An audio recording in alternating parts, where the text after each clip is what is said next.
que es la penúltima actividad del evento.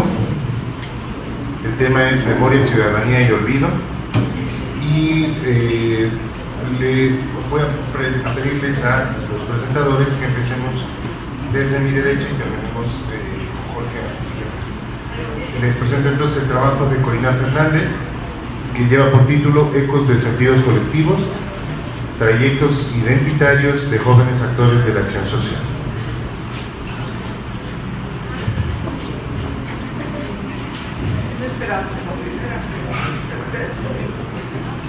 Buenas tardes y gracias por permitirme estar aquí, a los compañeros que han hecho el esfuerzo de organizar este evento.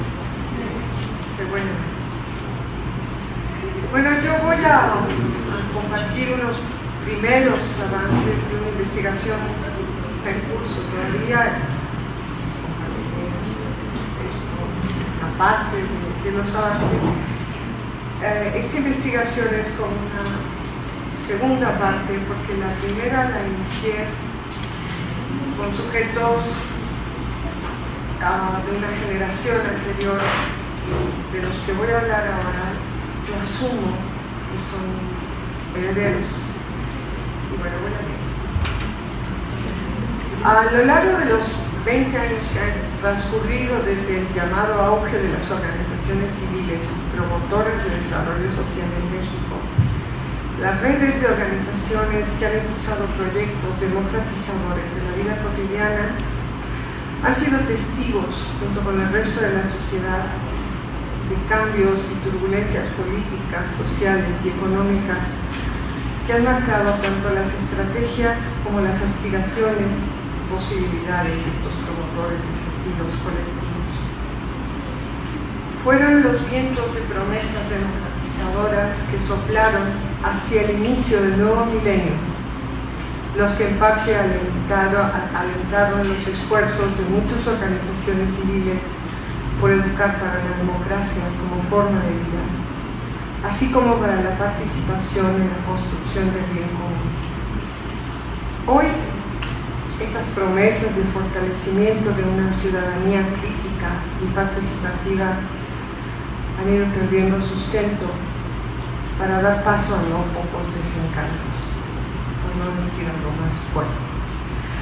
Por otra parte, y en apariencia de manera paradójica, también a lo largo de estos años se han incorporado a este empeño nuevos actores portadores de referentes de una siguiente generación. A pesar de la precariedad que hoy enfrenta este sector de la sociedad civil, que se sostiene en la defensa de los derechos humanos, hoy son criminalizados, por ejemplo, todavía es posible encontrar grupos de jóvenes que de manera voluntaria se involucran como parte de una nueva generación de la acción colectiva, que crea organizaciones para el desarrollo de proyectos de intervención educativa comunitaria, como una vía para reconstruir, en el sentido de Lechner, contextos habituales de confianza y de sentido para los jóvenes de comunidades marginadas, de modo que éstas puedan volver a constituirse en lugares de integración, de identificación y de restitución de lazos sociales. ¿Quiénes son estos jóvenes que se involucran en estas formas de acción social? ¿Cuál ha sido el papel que en ello han jugado sus trayectorias formativas, formales y no formales? Preguntas como estas aluden a procesos identitarios que son el resultado de interacciones sociales y de procesos de reconocimiento recíproco. El propósito de este trabajo se enfoca en el establecimiento de líneas que permitan situar los factores que entran en juego para el involucramiento de estos nuevos actores sociales, a fin de analizar los sentidos y significados que atribuyen a su quehacer y con base en ello aportar reflexiones en torno a lo que las experiencias de acción social brinda a los jóvenes para su desarrollo, así como las implicaciones que ello representa para pensar de otra manera la formación de ciudadanos desde la escuela. Estas preguntas remiten a la indagación alrededor de procesos identitarios que son el resultado de relaciones sociales como habíamos dicho, que al pasar el tiempo pueden ser modificadas, negadas, reasumidas y hasta intercambiadas. De ahí la posibilidad de encontrar estados inacabados de identidad como parte de procesos de construcción y reconstrucción continuos de las autoidentificaciones de los actores sociales. Si somos poseedores de una identidad es porque podemos contar historias sobre nosotros mismos. El yo es una creación de nuestros relatos, dice Brunner, y este trabajo se realiza desde una perspectiva cercana a la investigación del corte biográfico narrativo con el propósito de incursionar en el desciframiento significativo de los componentes y dimensiones relevantes de la vida de estos nuevos y jóvenes actores. Y bueno, es por eso que se trabajó a partir de sus relatos de vida y de entrevistas colectivas. Y con esto se espera contar con referentes que nos permitan pensar de otra manera estos empeños de formar ciudadanos desde espacios formales de educación. Sobre todo con la idea de superar las miradas adultocéntricas e infantilizadoras que han prevalecido hacia los jóvenes al interior de los discursos y prácticas educativas formales. En la hipótesis de partida se pone en juego la posibilidad de que esta nueva generación de actores sociales presente algunos rasgos similares a los de sus predecesores, y por ello quedó formulada la hipótesis de la siguiente manera: es una hipótesis muy verificativa, es un punto de partida para preguntar. Más allá del peso de lo estructural, de sus condiciones de vida o de los acontecimientos sociales y políticos de su tiempo, en la toma de postura de estos jóvenes frente a su sociedad hay un esfuerzo de transformación, en el sentido que lo sostiene Turén, que favorece la conformación de espacios de sociabilidad donde construyen sentidos personales y colectivos que operan como espacios identificatorios y de sostén afectivo. Entre los hallazgos que aquí destaco está el papel jugado por el soporte familiar inicial para después señalar el peso de experiencias formativas que fueron sustanciales para su involucramiento en la acción social. Y voy a hablar un poco de su soporte inicial. Los relatos de vida de integrantes de organizaciones civiles que en México impulsaron procesos democratizadores de la vida social en los años 80 refieren a contextos familiares nucleares, los casos que yo estudié desde luego, de todos. Yo estudié a los integrantes de una organización civil que llevaba 20 años trabajando por los derechos de la infancia y luego por la educación para la ciudadanía participativa entre niños y jóvenes. A esto me estoy refiriendo en este momento. Sus relatos de vida refieren a contextos familiares nucleares más o menos estables y que en algún momento de sus vidas enfrentaron momentos de ruptura y de búsqueda de sí que implicaron el paso por periodos liminares, una vez que se negaron a ser, la mayoría de mujeres, lo que se esperaba de ellas como mujeres, se opusieron al autoritarismo, a la falta de equidad en las relaciones de género, para finalmente desembocar en procesos de constitución de una forma identitaria de relación para sí, en el sentido que lo sostiene Duval.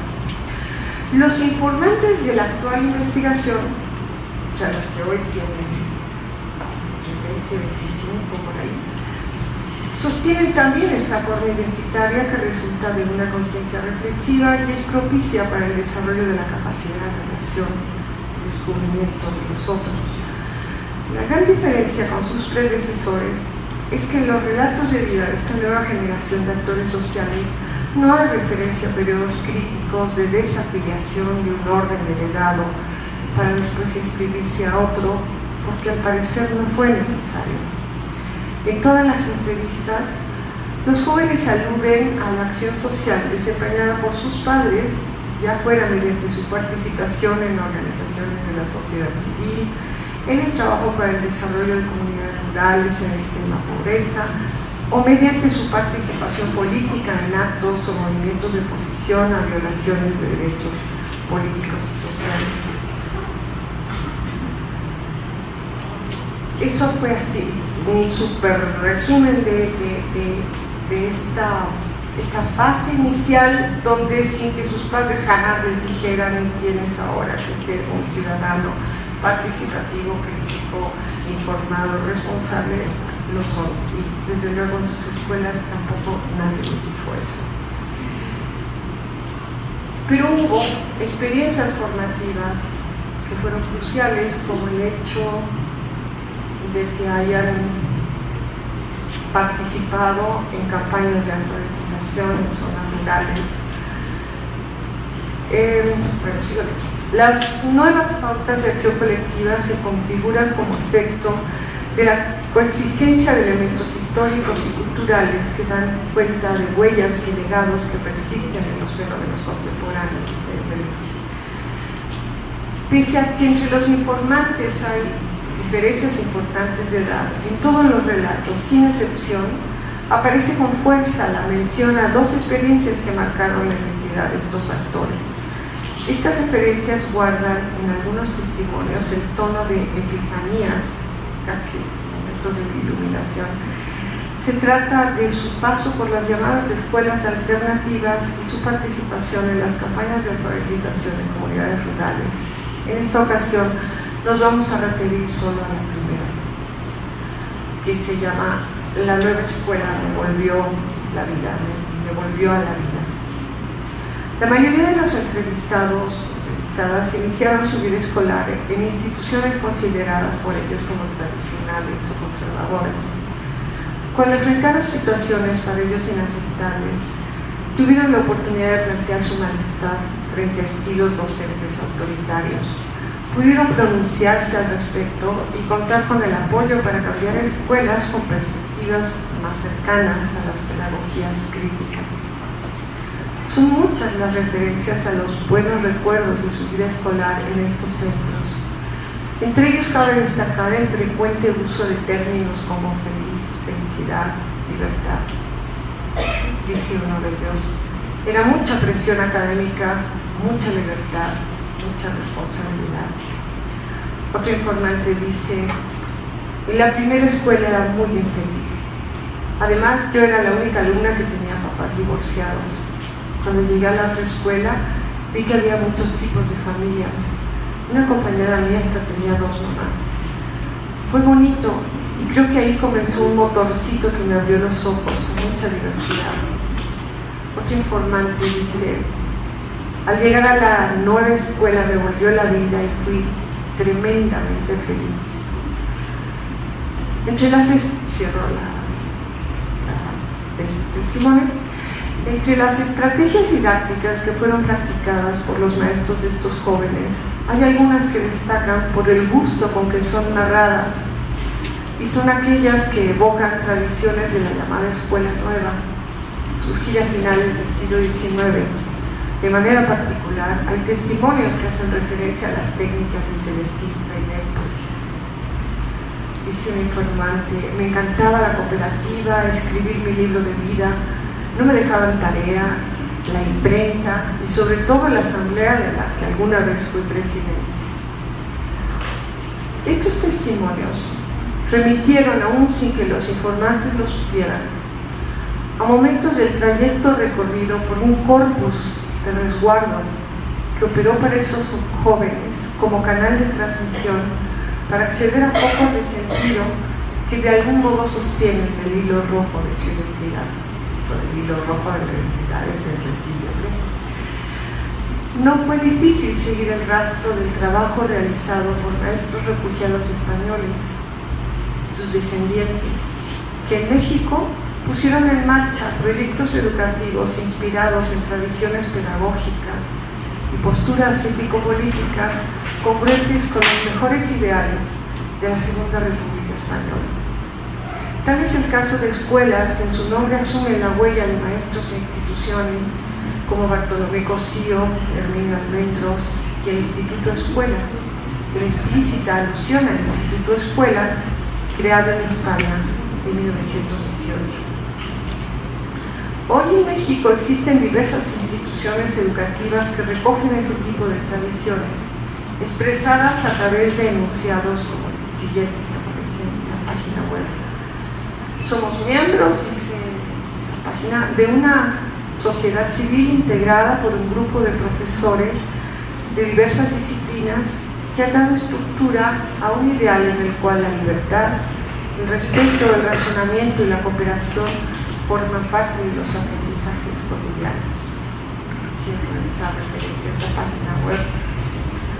A estos cuerpos docentes, depositarios de creencias, valores y destrezas pedagógicas, se sumaron hacia los años 80 los memorantes de otro linaje colectivo de recreación que se nutre de las exigencias éticas y las experiencias educativas desplegadas en varios países de América Latina como efecto de la acción social de la teología de la liberación y de las prácticas de la llamada educación popular.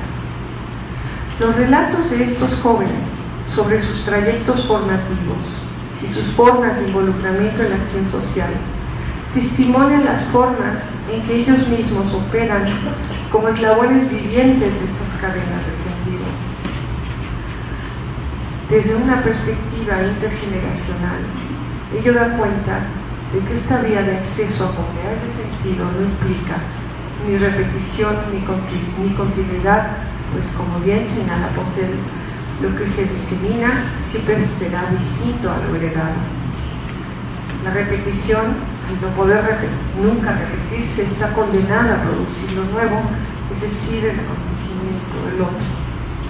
Es así que aunque esta nueva generación de actores sociales da acuse de recibo al compartir con sus predecesores parte de sus aspiraciones y estilos de trabajo, también testimonian los signos de su propio tiempo y en su búsqueda inauguran nuevas formas de entenderse a sí mismos y de actuar.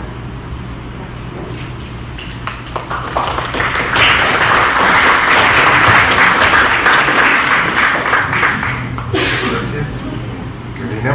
Seguiríamos ahora con el trabajo de Salvador Arcila, que lleva por título La memoria de la promesa ciudadana.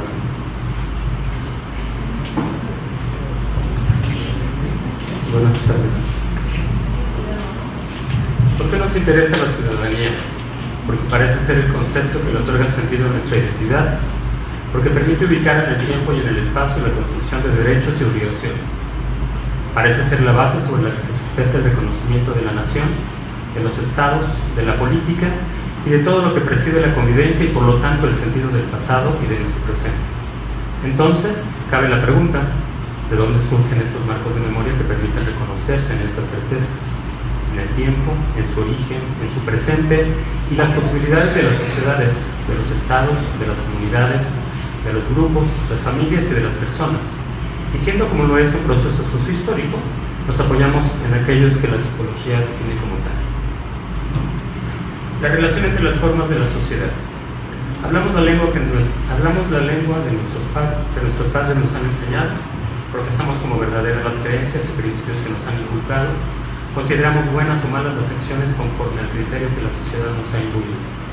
De la misma manera, observamos que la lengua y la literatura se modifican, que las leyes caen en desuso cuando ya nadie las considera.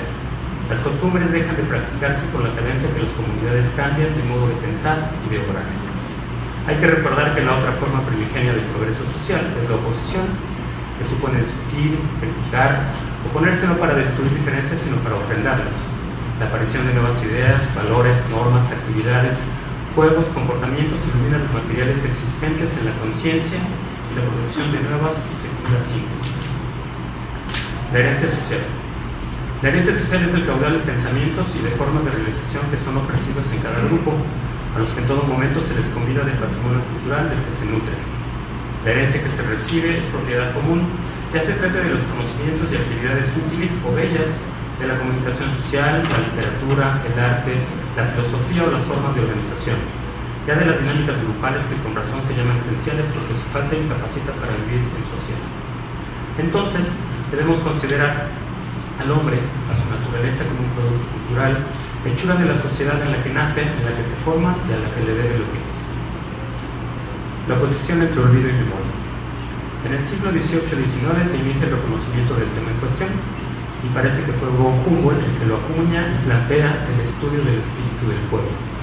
En esta época hay un conjunto de estudiosos que en diferentes países prefiguran el problema, que lo sorprende y lo subyuga. Para Herder, manifiesta el espíritu, el saber y el conocimiento de la gente, la cultura del pueblo, la que se revela para reconocer y recuperar la realidad de la gente común. Supone la aparición de lo desconocido. Es la memoria custodiada por la sombra del olvido, la de los esclavos, de los humildes, de los ignorantes, de los olvidados, de los sin nombre, la de su polis literaria, natural y religiosa, la de las costumbres invisibles del pueblo que la historia no había siquiera considerado. La virtud de haberla nombrado alimenta la curiosidad, plantea un conflicto, una oposición cultural. Su reconocimiento reivindica el fundamento de la memoria, de otra manera de entender la historia y de afrontar el olvido. Vale la pena recordar que existe en la historia una vasta tradición que se opone, que se regodea sobre su vaguedad, que magnifica la falta de ordenamiento de su pensamiento, que la sitúa en ese contraste permanente entre la luz y las tinieblas, entre la ciencia y la ignorancia, entre la razón y el prejuicio, entre la religión y la superstición, entre mayorías y minorías, y que se manifiesta en la fabricación y mantenimiento de la condena y en el dogma de su falta de nobles costumbres.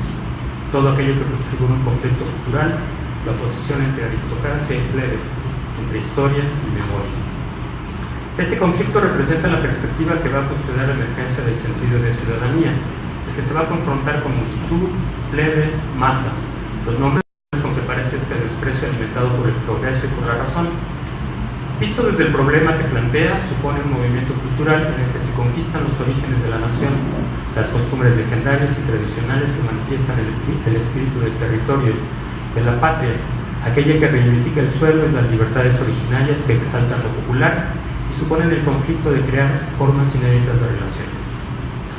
Supone también reconsiderar los prejuicios, ceremonias, creencias, prácticas, leyendas que los pueblos han mantenido en el tiempo y en la que se asientan las tradiciones y las antiguas formas vivas de su pensamiento colectivo.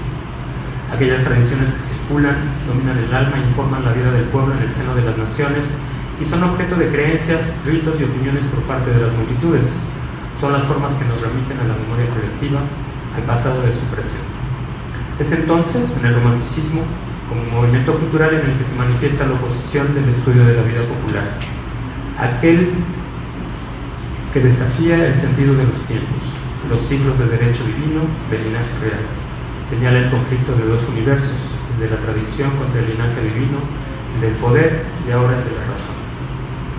La reorientación del romanticismo, de las disciplinas hacia los principios mítico-históricos psicológicos, arrebata del olvido esta vida desconocida y amplía su universo. Con este reconocimiento, con sus descubrimientos, enriquece y profundiza su mirada. Le permite imaginar todo el complejo de historias antiguas que componen la llamada literatura popular, aquellas alegorías que hicieron comunes a los pueblos. De modo que al entrever en su significado descubre las múltiples versiones de sus relatos, de sus pasados, lo que hace posible remontarse a la lógica de su memoria, el reconocimiento de aquello que alimenta su pensamiento. Todo lo que representa desprecio y olvido para la historia son procesos que parecen vigentes hasta nuestros días. Este movimiento cultural va a intentar reconstruir el pensamiento. Su memoria va a exigir desarrollar una sensibilidad enfrentada a la del olvido que permite revelar, vislumbrar aquella niebla que siempre la rodeó, concebir la fantasía e imaginación de la que proviene una filosofía de la naturaleza que describe en líneas generales la lógica de una psicología colectiva. Con el reconocimiento de esta sensibilidad nace una psicología y se echa a andar el proceso comunitario de comunicación, de difusión, de reconocimiento de la original fabricación. Con el paso del tiempo, su divulgación afina un conjunto de ideas.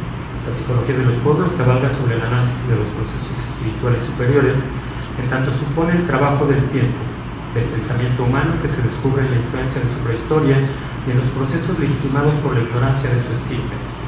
Demanda considerar las influencias inconmensurables de otro linaje, que no pueden excusarse con aquello que parece espontáneo en la conciencia individual, a través de una psicología que se remonta en el tiempo para reconsiderar todas las aportaciones psíquicas, las conexiones y la influencia recíproca de múltiples pueblos, familias, grupos, estirpes, comunidades, valores. La psicología de los pueblos propone otras lógicas psíquicas, cuyos vestigios ofrece su psicogénesis. La vida del espíritu que comprende como concepto el tiempo de las creaciones fundamentales de la colectividad, de los sucesivos fenómenos de la vida conjunta. En su evolución espiritual, de cómo son en la actualidad, de cómo han venido a ser, de cómo han cambiado y se han diferenciado con base en una idea germinal. Ciertas representaciones, sentimientos y motivos de la conducta, en torno de los cuales pueden ser agrupados los fenómenos, los cuales resaltan los motivos centrales a fin de obtener una división de los fenómenos de la psicología de los pueblos. La del tótem, la del héroe, y entonces la de la transición hacia la humanidad. Esta presume el momento en que caen los límites de las concepciones religiosas de los pueblos e inician las religiones de la humanidad. Una psicología que revisa las formas de conciencia enclavada en un medio, y que se observan en las formas de vida característicamente humanas como un elemento que entraña el fenómeno de la cultura. El movimiento cultural que genera el romanticismo postula líneas muy claras de reivindicación que alimentan a la psicología colectiva. Su psicología postula ser visible a la gente común, que ésta florezca por primera vez como protagonista desafiando la lógica en contra de la historia. Lo que supone su aurora, la revolución del diseño de la memoria institucional de los pasados siglos, la reconstitución del sentido del olvido. Por primera vez se inquiere la soberanía popular, la arquitectura sustentada por la idea de reconocer, describir y caracterizar su prolongado desconocimiento. La gestación de una cultura popular, la aparición de la gente, plantea la reconstrucción del sentido de la realidad, que la vida se convierte en un escenario de confrontación constante, en una sucesión de acciones y creaciones encontrarse mentalmente para reorientar la vida cotidiana con base en la gente, en el pueblo, como también la posibilidad de mantener la disposición, el orden ancestral renovándolo, en donde la atmósfera psicológica, el orden de las ideas que ha dominado a largo tiempo el campo de la psique, busca salvaguardarse. Reconocer la cultura de la gente, la original edificación de sus creencias, supone volver a mirar la realidad, considerando a su antagonista o bien refundar los argumentos de su silencio, reconstituir su ignorancia, reeditar el descrédito, renovar el argumento del olvido que durante todas las etapas de las culturas mantiene que la mayoría permanezca en las sombras. Supone reconocer el movimiento cultural que busca reconstituir los marcos de la memoria. Con este novedoso fenómeno de la oposición se instaura una constante en el mundo de los hechos, la disputa por los marcos de la memoria colectiva. Mirada así, la historia, la lógica de la psique de las sociedades se trastoca con la aparición, con la consideración de la gente común en la existencia de la cultura, que disiente, se opone y confronta los marcos sociales del olvido. Va a constituirse como un proceso sempiterno en el que se confronta en todos y cada uno de los frentes, que le dará el tono de la oposición a nuestra época. Las oposiciones a partir de ahora serán una constante, por sus manifestaciones marcadas, por los movimientos culturales, sociales que acompañan la ocurrencia de las multitudes y por la constancia de los movimientos conservadores. En esta lógica, nuestro siglo puede concebirse por la oposición, el desafío de las utopías, de las formas de gobierno que se disputarán en sentido de organización de la ciudadanía. En cada una de estas tendencias, ensayadas una contra otra, el olor de la batalla representa dos mundos, dos concepciones inflamadas cuyo enfrentamiento anima la vida de un acreedor insólito. Detrás de cada concepción hay una formación sociohistórica, una promesa, una idea o un sentimiento. La vida documenta que la psicología folclórica, la de los pueblos, la de las multitudes, colectiva, pretende no ser más como el río que corre durante siglos siempre por el mismo cauce, sino que inquiere nuevas travesías como la de una consideración solar que marcha por espacios infinitos y desconocidos. Durante el siglo XIX, los sueños de los románticos subyugan nuestros pensamientos y se transforman en voluntad colectiva. Como en toda pasión avasallante, hay una sociedad cautivada que se organiza para cimentar su imagen, aquella contenida en la inédita revolución que las conduce, y así, aquello que era una ilusión, una idea proceso colectivo de largo plazo, echa raíces como voluntad general y en la travesía de su constitución se consolida como el pensamiento que le otorga sentido a cierto tipo de sociedad. Hablamos de la elaboración de las categorías del pensamiento y de su naturalización, aquellas que asumen un destino común, el que le da sentido a la memoria de las sociedades y a la biografía de la gente. De esta transición del pensamiento nace la primavera de las revoluciones, las que inauguran en la historia y en el pensamiento la idea de un nuevo actor social, pueblo, masas, públicos, donde concurre el encuentro de un personaje, de una categoría social y su destino, en el que se manifiesta el proceso de gestación de los valores que sustentarán nuevas formas de convivencia, igualdad, libertad, fraternidad e individualidad.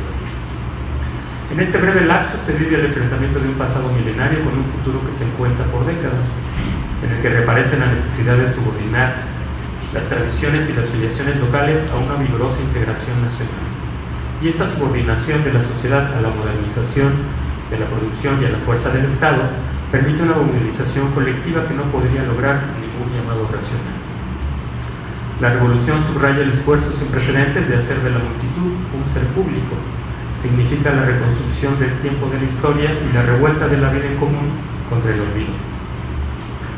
A la sazón van adquiriendo profundidad las preguntas: ¿cómo puede un sujeto colectivo dar sentido a la historia? ¿Cómo pueden obtener los protagonistas el sentido de sus acciones? ¿Cómo puedo yo dar sentido a la vida? En estos últimos 2 siglos, todas las filosofías se plantearon la interrogante del sentido de la existencia humana. Y será hasta nuestra época que la pregunta adquiere sentido, y en esta perspectiva temporal debe ser considerada producto de este proceso sociohistórico. Los Estados-nación empezaron a formarse, se emprendieron experimentos con políticas económicas e instituciones políticas alternativas. El mundo de la modernidad nace de la combinación de visiones y de distintas experiencias, las que se orientan al futuro y se convierten en la imaginación compartida de las nuevas naciones. En cuanto proyecto, comprende la eclosión de los tiempos y señala el proceso de construcción mental de la moderna civilización, es decir, la forma en que se va a objetivar nuestra capacidad de expresar a esta época y consolidarse como el universo de sentido que nos permite construir nuestra moderna forma de existencia. Esta historia comienza a escribirse, a cobrar forma aproximadamente a finales del siglo XVIII. En el proyecto de la civilización moderna se construye la expresión de las experiencias vitales, sus esperanzas, sus luchas, sus amores, los credos, las dudas, sus orgullos, las contradicciones, su poesía, su prosa y sus valores. Lo que en su momento fue cierto para los dioses, lo es ahora para las ideologías. Estas, como los dioses, son el producto vivo de nuestros espíritus, y una vez creadas colectivamente subyugan a las comunidades que en estas se reconocen e identifican. Sustentan el proceso de idealización y se manifiestan por razón de las creencias, las que identificamos con nuestras necesidades, con nuestras esperanzas, con nuestras aspiraciones, con nuestras experiencias y con el orden de nuestras vidas. Es en esta atmósfera que los nuevos problemas se revelan, es decir, el reconocimiento social de los problemas ilumina las situaciones desde las cuales observamos y definimos los contornos de nuestro mundo. Y por lo tanto, al asumir un espacio de la realidad natural como problemático, reconocemos la condición desde la que mirábamos el mundo. Los problemas constituyen las situaciones extraordinarias que cuestionan las creencias socialmente establecidas y su universo de significados. Parece que en la construcción de problemas converge la formación del sí mismo, en tanto procura la reconstitución de las estructuras sociales, de las causas políticas, de las instituciones y del reconocimiento de posturas morales que sustentan el universo de nuestras relaciones. Esto presume que la realidad y la comprensión de los procesos por los que la gente explica, describe y justifica el mundo en que vive son una construcción social, que los términos con los que entendemos, vivimos y describimos el mundo son artefactos sociales situados históricamente y creados en el proceso de esta interacción. Hablamos del conjunto de creencias que nos permiten poseer una perspectiva clara del mundo, del conjunto de máximas culturales y de creencias compartidas, de todos los elementos vitales en los que se manifiesta la suerte de la vida y que logran justificar la distribución de la fortuna. Es en la gestación de nuevos problemas donde se manifiesta el universo de los problemas no reconocidos, aquellos que adquieren su significado cuando se oponen, cuando conflictúan la constelación de problemas reconocidos con el universo de los relatos que se han elaborado sobre sus consecuencias pasadas y futuras. De esta manera podemos ver la construcción del sentido de lo individual, aquel que de alguna manera nos permite las experiencias con las cuales asumimos que somos verdaderamente capaces de ordenar el sentido de nuestra vida. Esta idea supone al individuo como sostén de la sociedad, imagen que se comparte y que parece indudable porque está firmemente asentada en el nuevo sentido común de las sociedades, y describe y orienta y representa lo que todos debemos pensar sobre la persona y su comportamiento. En el plano personal, uno cree que dice y hace lo que desea. Uno piensa estar a merced de la discreción personal, aquella que moldea sus pensamientos y conforma sus actos a voluntad, de acuerdo con intenciones propias, porque un ser humano es por naturaleza la verdadera fuente y el amo de sus actos y pensamientos. Creencia que ha venido sustentando la psicología individual durante los pasados 100 años. En otro ejemplo, en muchas partes del mundo no consideramos como un problema el caso de la libertad. Este es un expediente social resuelto por el que no sentimos necesidad de luchar. Habrá que recordar que el individuo libre y natural es un proyecto recién nacido en el horizonte temporal de la historia de la humanidad, que para su gestación fue necesario un encadenamiento muy especial de circunstancias y que solo puede existir con el mantenimiento de estas. El individuo libre, lejos de ser una condición universal de la humanidad, resulta una creación histórica, social y en consolidación. Finalmente, los partidos políticos, durante buena parte de su historia, tuvieron como origen dar cauce a formas novedosas de participación y con el objetivo de integrar a la gente. Desarrollaron redes y asociaciones que cubrían los más diversos aspectos de la vida cotidiana de aquellos que después serían reconocidos como ciudadanos. Los partidos, desde su aparición, ofrecieron a sus afiliados una identidad que se vinculaba a la solidaridad, actitudes, códigos y símbolos determinados. Tenían por principio desarrollar su influencia en todas las esferas de la vida común y elaborar la identidad alrededor de los espacios, las estrategias y los temas que van a configurar lo que ahora conocemos como cultura política.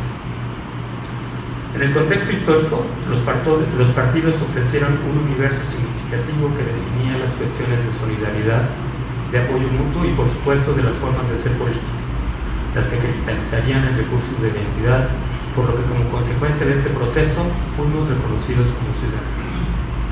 Hablamos, por lo tanto, de participación como proceso de socialización política, aquella que define y orienta los procedimientos que permiten canalizar las demandas y los conflictos sociales. Para fortalecer este proceso, los partidos dispusieron de medios masivos de difusión propios, radio, periódico y tiendas, a través de las cuales se interpretaban el mundo y participaban en el desarrollo de identidades y de la génesis de la cultura política. Si comparamos en este momento dicha realidad o dicha promesa, aquella nos revelaría el distanciamiento de los partidos con la sociedad, de la libertad con nuestras posibilidades particulares y de la individualidad como el elemento que de repente comienza a romper el tejido social. Podemos terminar hablando de un experimento social. Todas las sociedades somos experimentos sociales. Y ahora, por primera ocasión, nos toca mirar las sociedades europeas, los problemas que siempre tuvimos en los países desarrollados y que ahora ellos están planteando. Uno pensaría, y es simplemente pensamiento, que sociedades desarrolladas con una cultura política bastante clara, con problemáticas y con formas de socialización y de servicio social que se prestaba, que se habían ganado en la lucha cotidiana, podían mantenerse. La cultura de la memoria es la atmósfera en la que se desarrolla la modernidad, la que busca establecer la pregunta por el significado de la vida, que así adquiere sentido. Por primera vez se abre la posibilidad de dudar, de problematizar ese sentido, y entonces los hombres y mujeres modernos experimentamos una profunda necesidad de interpretación del significado. Un siglo antes ya se había planteado la pregunta: ¿qué va a mantener reunida la sociedad una vez que las viejas costumbres pierdan su poder integral? Pero la respuesta entonces usual, el Estado-Nación, tendría en su cuidado esta tarea. Más tarde pareció poco satisfactoria, incluso para aquellos que consideraban que la función de un Estado moderno era la precondición necesaria de la civilización moderna.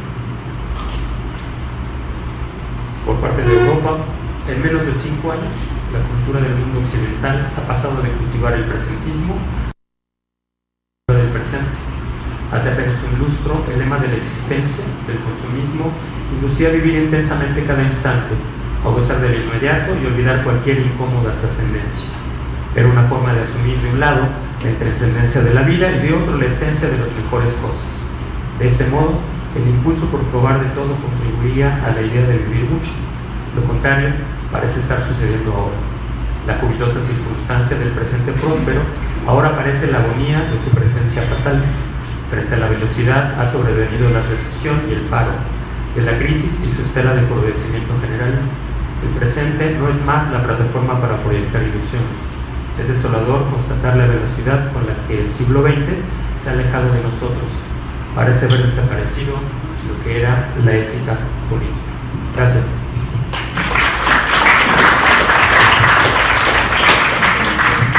Gracias, Salvador. Para finalizar, el último trabajo a presentar para esta mesa, y antes de pasar a la sesión de preguntas, va a estar Jorge Mendoza, quien nos va a presentar su trabajo la Guerra Sucia en México, entre la memoria y el olvido, y trajo PowerPoint. Gracias a quienes están aquí, a la red de memoria colectiva y construcción de identidades por el personas a poder más. Proponer el mantenimiento de la memoria implica de alguna manera minimizar al olvido, y a la inversa, la dominación del olvido implica en cierta medida enriquecer el recuerdo. En términos sociales puede hablarse de una disputa entre olvidar y recordar. Como categorías, ¿sí se oye? Sí. Como categorías, tanto memoria como olvido pertenecen al ámbito de las ciencias sociales. Específicamente la han trabajado la historia, la sociología, la antropología y la psicología social. En todos los casos, la relación memoria-olvido da cuenta de la manera como se edifica la sociedad en términos de su presente y de su pasado. Para fines conceptuales, se entiende por recuerdo las experiencias vividas que se depositan en algún objeto significativo, sea piedra, museo, lugar o fecha. Y la memoria es el proceso social mediante el cual los recuerdos son resituados en el presente. Desde la visión psicosocial, el olvido se concibe como la imposibilidad de evocar o expresar acontecimientos significativos que en algún momento ocuparon un sitio en la vida del grupo, colectividad o sociedad, y cuya comunicación se ve bloqueada o prohibida por entidades supragrupales, por ejemplo, como el poder. En tal caso, los grupos de poder pretenden silenciar o relegar los otrora sucesos significativos de una colectividad por la sencilla razón de que les resultan incómodos para legitimarse en el presente. De ahí que en distintos momentos pretendan imponer su visión particular sobre el pasado vivido y experimentado por toda una sociedad. En consecuencia, el mundo experiencial de una colectividad se ve disminuido. El pasado se encuentra de esa forma encogido. El tipo de olvido del que aquí se habla ha sido una práctica recurrente en el devenir de la humanidad, y distintas culturas han echado mano de él para mantenerse y legitimar al momento de asumir un cierto poder. En el mundo mesoamericano, los reinos dominantes borraban las memorias de los reinos sometidos. En el sometimiento español hacia el denominado Nuevo Continente, la memoria de las culturas doblegadas intentó a toda costa ser borrada. En el siglo XX, las dictaduras de izquierda en Europa del Este o de derecha, como en Alemania, España y el sur de América Latina, suprimieron o intentaron suprimir buena parte del pasado del pensamiento opositor.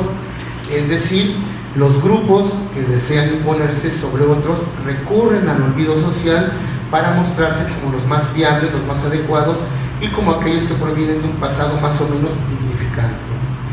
Puede aseverarse que esto fue lo que ocurrió en el caso de la Guerra Sucia que el Estado mexicano emprendió en los años 60 y 70 del pasado siglo contra los señalados de ser guerrilleros. México vivió en ese tiempo una explosión de grupos guerrilleros.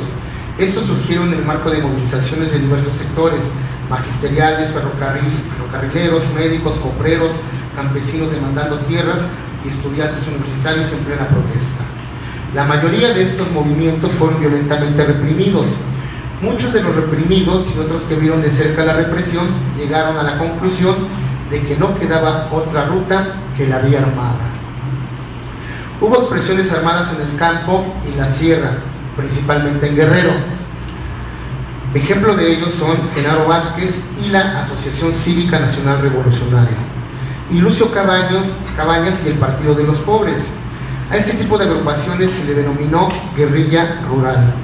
Otro tipo de agrupación que surgió en las grandes ciudades, conformada principalmente por jóvenes y estudiantes que actuaron principalmente en Sinaloa, Monterrey, Guadalajara y el Distrito Federal, y cuyo exponente por el número de militantes y la amplia presencia fue la Liga Comunista del 23 de septiembre. A esta agrupación, a ese tipo de agrupaciones se le denominó guerrilla urbana. Entre la guerrilla rural y la urbana suman en ese momento más de 30 agrupaciones, teniendo presencia en 23 estados del país. A la presencia y actuación de la guerrilla, el Estado mexicano le opuso violencia cruenta, feroz, sanguinaria. Desplegó una serie de prácticas que rebasaron los límites de la legalidad. Pueblos arrasados en comunidades alejadas, allá en las montañas, detenciones masivas, detenciones ilegales, enclaustramiento en cárceles clandestinas, destierro, persecución, tortura y desapariciones fueron algunas de estas prácticas. Siguiente. La siguiente. A esta actuación del Estado mexicano se le ha denominado guerra sucia. La guerra sucia lo es precisamente porque se rechaza la propia ley que se dice defender y se hace desde el poder, en este caso desde el Estado mexicano. Se tortura, se asesina, no se aplica la justicia, se burla. Cierto, la guerra sucia es esa etapa en que se volcó toda la fuerza de los aparatos de inteligencia para eliminar cualquier acto de subversión e inconformidad social. Variadas fueron las formas que cobró esta guerra sucia. Aquí solo hablaré de algunas. Primero, se negó e ideologizó. No existen guerrillas ni en el estado de Guerrero ni en ninguna parte de la República. Solo existen bandoleros, declaraba en mayo de 1971 el secretario de la Defensa Nacional, el general Hermenegildo Cuenca Díaz. Al expresar esto, lo que en los hechos hace el ejército es ideologizar a la guerrilla, esto es negar su existencia. En consecuencia, le restaba credibilidad, dando así un paso para arrinconarla en el sitio de lo criminal. La intención, tratarlos como delincuentes, sino como luchadores sociales. El Estado mexicano, al emplear este mecanismo ideologizante, sabía que al hacerlo echaba las bases de la negación, es decir, que no se reconociera actuación alguna de la guerrilla. Como se sabe, en algunas perspectivas discursivas, lo que no está en el discurso no existe socialmente. Más aún, en su momento, Luis Echeverría, en un informe presidencial, la siguiente, en un informe presidencial, Luis Echeverría expresaría claramente la ideologización que aplicaban hacia los guerrilleros. Lo voy a citar ampliamente. Dice Luis Echeverría: surgidos de hogares generalmente en proceso de disolución, creados en un ambiente de irresponsabilidad familiar, víctimas de la falta de comunicación entre padres y maestros, mayoritariamente niños que fueron de lento aprendizaje, adolescentes con un mayor grado de inadaptación que la generalidad, con inclinación precoz al uso de estupefacientes en esos grupos, con una notable propensión a la promiscuidad sexual y con un alto grado de homosexualidad masculina y femenina. Era la descripción que daba de los guerrilleros. Nadie así puede ser guerrillero, según Luis Echeverría. A los guerrilleros no se les concedió el derecho de ser reconocidos como actores sociales. Se les redujo al campo delincuencial, a la nota roja, a la barbarie, a la desviación. En ello jugó un papel fundamental la prensa, creando imágenes negativas de los guerrilleros. Silenciar al actor social, criminalizar lo político, esa era la intención. Omitir la lucha y silenciar las demandas para configurar a posteriori el olvido social. Segundo, operó la Dirección Federal de Seguridad. La Dirección Federal de Seguridad se crea a fines de 1946. En 1959 es ya subdirector de esta policía política el legendario Fernando Gutiérrez Barrios.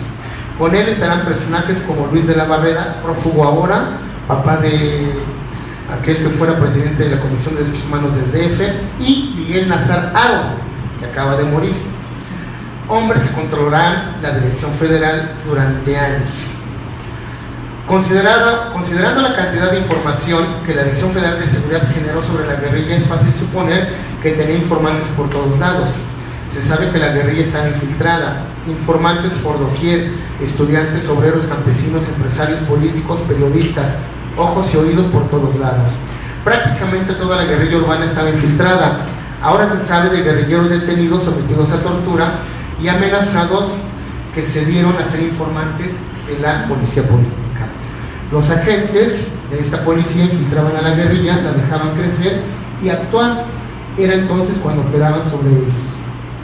El grupo de la Liga Comunista que actuaba en la zona centro del país, Distrito Federal, Estado de México, Tlaxcala, Hidalgo y Puebla, se denominaba Brigada Roja. En junio de 1976, la Dirección Federal de Seguridad crea la Brigada Especial Antiguerrilla, mejor conocida como la Brigada Blanca, que tendrá como tarea literalmente exterminar a la guerrilla, principalmente a la Liga Comunista. Nazar Haro queda al frente del grupo. Sus víctimas lo acusarán de llevar a cabo técnicas que variarán entre golpizas brutales, el denominado pocito y los toques eléctricos, acciones como dejar por días colgados a las personas de los pulgares o de las manos, o maniatadas y vendadas, o sin agua ni alimento, y de recurrir al método psicológico del policía bueno y el policía malo. También los acusarán de realizar ejecuciones y desapariciones forzadas. Esta brigada recibe entrenamiento de la CIA, el Mossad israelí y la policía española. La Brigada Blanca llegó a contar con 3.000 elementos y más de 10.000 informantes. Otro operador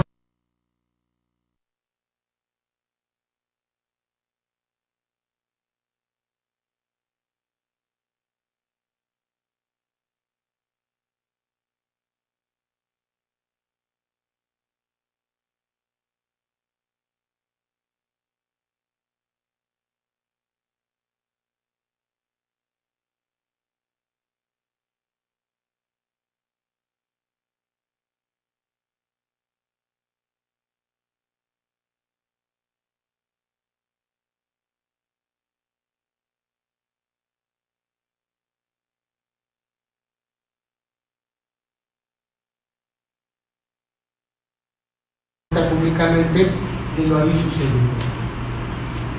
La guerra sucia aquí cobró distintas formas. Por ejemplo, una instancia gubernamental, el Instituto Mexicano del Café, derrochó recursos. En 1973, año de auge de la guerrilla, el INECAFE distribuyó 16 millones de pesos de aquellos entonces. Al siguiente año llega a los 21 millones, pero al desaparecer Lucio Quiñones cuando es muerto, para 1975 el monto de dinero se desploma a los 9 millones. Otro caso, los militares construyeron caminos que no tenían como finalidad comunicar a los pueblos con las ciudades y favorecer hacia los campesinos. Al contrario, la movilización militar requería de esos caminos para trasladar autos y tropas y así controlar las poblaciones y cercar a los guerrilleros. Otra forma fue el acondicionamiento de cárceles clandestinas. Durante los operativos que realizaba el ejército, muchos fueron los detenidos que no eran presentados ante la justicia, más bien fueron aniquilados. En la lógica de la mortandad, el ejército inventó prácticas y su consecuente terminología. Muchos acusados de ser guerrilleros eran transportados en helicópteros y aún con vida arrojados desde las alturas al campo, al mar o a los cerros. De ahí que los militares les dijeran a los torturados que si querían los podían lanzar de aviadores, marineros o mineros. Se ha señalado al coronel Quiroz Hermosillo de aquel entonces del ejército como el propulsor de los ahora denominados vuelos de la muerte. En resumen, en Guerrero se realizan 14 campañas militares para aniquilar a 2 guerrillas. Guerrilla que no existía, decía la Sedena. La actuación militar en esos tiempos es de tal dimensión que se ha señalado que la operación castrense de contrainsurgencia más amplia se efectuó contra la guerrilla de Cabañas. De 1967, año en que toma las armas, hasta 1974, año en que muere. Más de 24.000 soldados, la tercera parte del ejército, tras la guerrilla de Rusia. Las cárceles clandestinas. Muchos debieron permanecer en una antesala, en una cárcel clandestina. Ahí se borraron los pasos de numerosos personajes. No se supo más de ellos. Una de las cárceles clandestinas, estancia casi obligada de los acusados de ser guerrilleros y sede de la Brigada Blanca, fue el campo militar número 1, en la Ciudad de México. Los detenidos sospechosos de tener vínculos con la guerrilla que llegaban al campo militar eran conocidos como paquetes. Muchos de ellos provenían de Guerrero. Altos militares eran testigos de las torturas que allí se les practicaban a los detenidos, y luego se elaboraban informes que se entregaban a mandos militares. Las celdas de 2 metros de largo por 1 de ancho, sin luz natural, eran conocidas como las negras. El complejo carcelario fue construido en 1961. Uno de los últimos prisioneros de esas celdas, pero que no tiene nada que ver con la guerrilla, fue el general José Francisco Gallardo Rodríguez, recluido en 1993, quien relató: Me llamaban mucho la atención los tubos con ganchos colocados al aire libre. A la gente vieja de la prisión, oficiales adscritos como custodios desde muchos años atrás, les pregunté para qué eran esos tubos. Uno de ellos me dijo: no, mi general, es que ahí colgaban a la gente durante 4 o 5 días. Ahí colgaron a varios de la Liga Comunista el 23 de septiembre. En estas celdas clandestinas, cárcel clandestina, les dice Mario Álvaro Cartagena el Guaymas, se vivían días, noches, meses de incertidumbre. Él, uno de los que pasó por ahí y que sobrevivió, narra: llego al campo y me meten al sótano ese, y llega Salomón Tanús y me dice: yo soy Salomón Tanús, quien te puede quitar o dar la vida. ¿Quieres vivir? Y responde: sí, señor. Pues aquí o hablas, pues aquí o hablas. Y dice: queremos que hables, queremos al Piojo Negro, que era un líder de la Liga Comunista.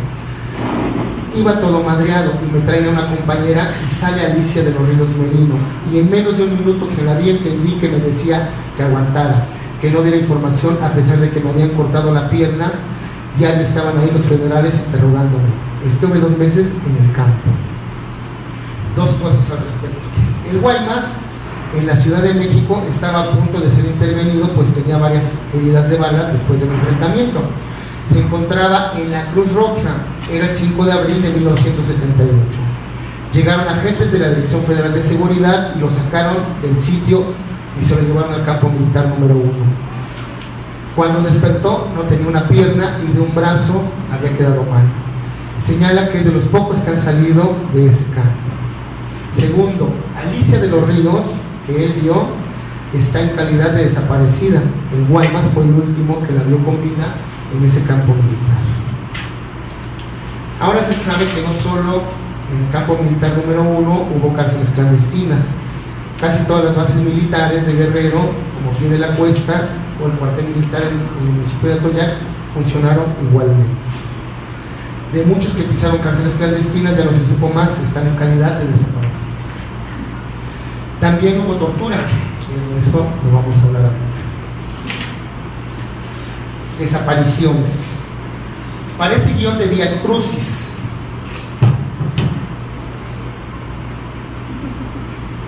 Parece guión de Vía Crucis. Ser detenido, encerrado en una cárcel clandestina, ser torturado y desaparecido. Muchos sabían que podían en cualquier momento ser desaparecidos.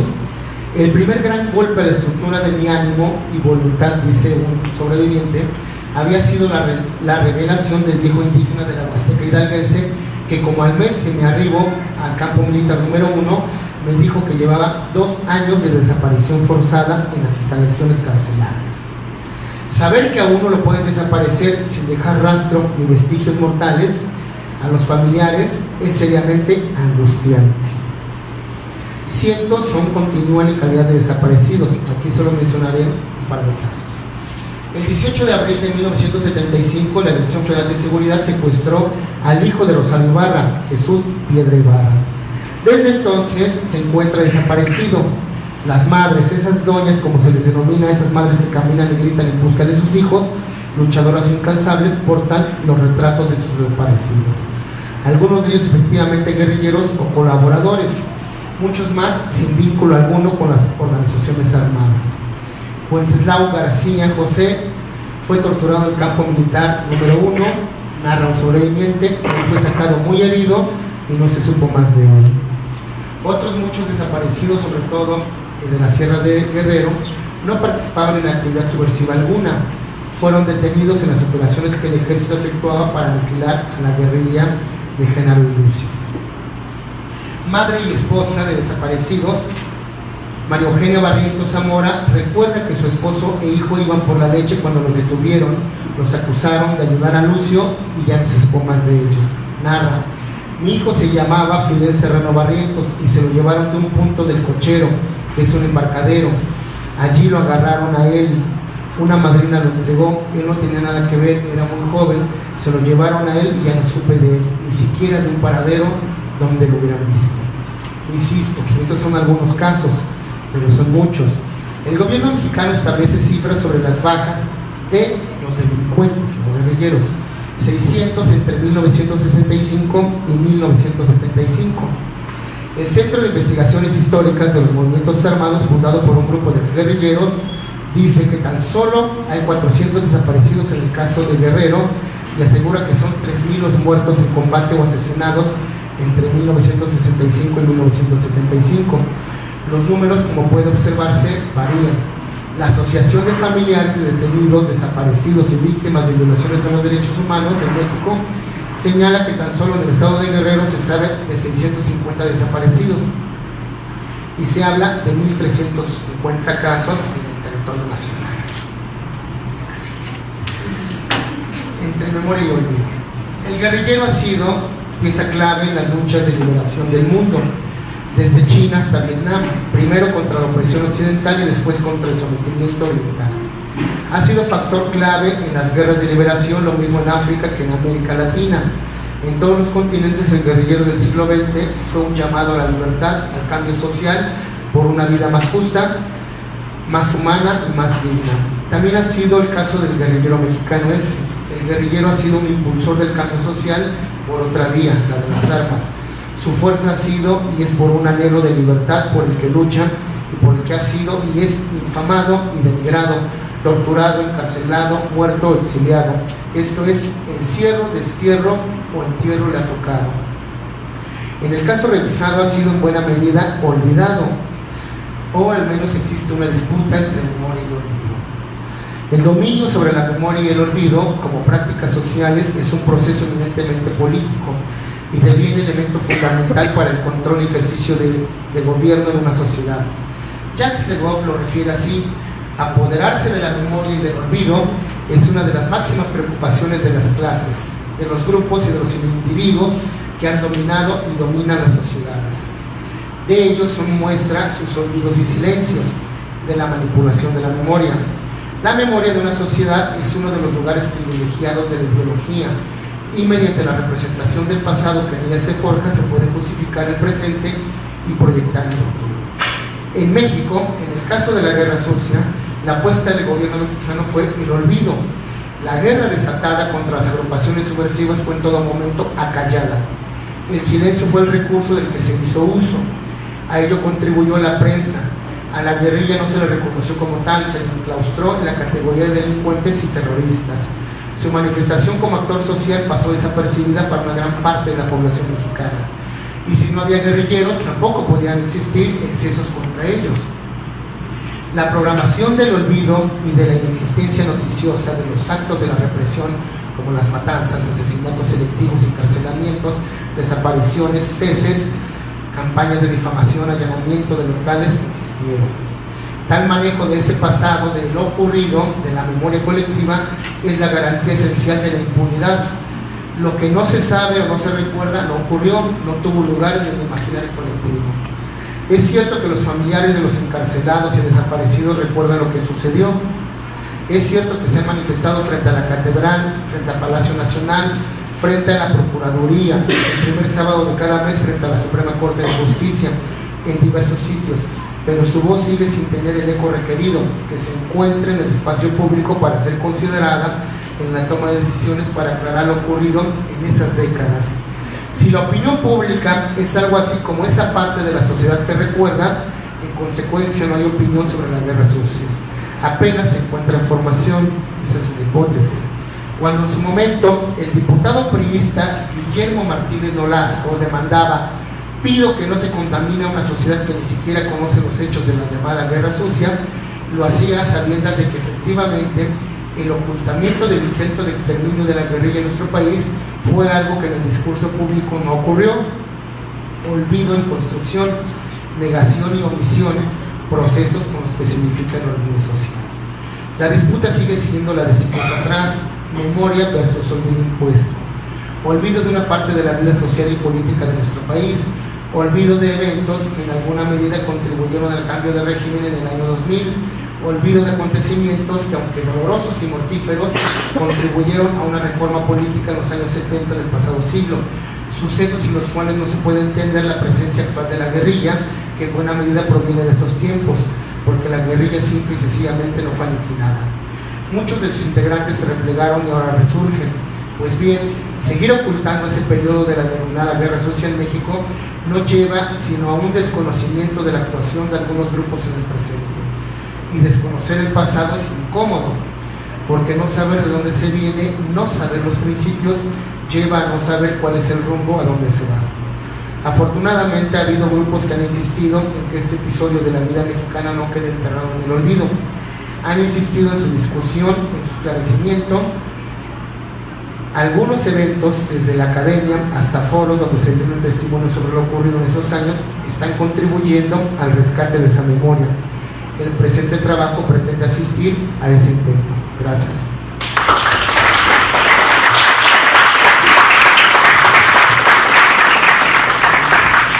Gracias a Jorge por sus 22 minutos y su caudal de diapositivas. Pues tenemos sobre la mesa 3 trabajos sugerentes, provocadores. Les invitamos ahora a sumarse a la reflexión. Si tuvieran preguntas o comentarios,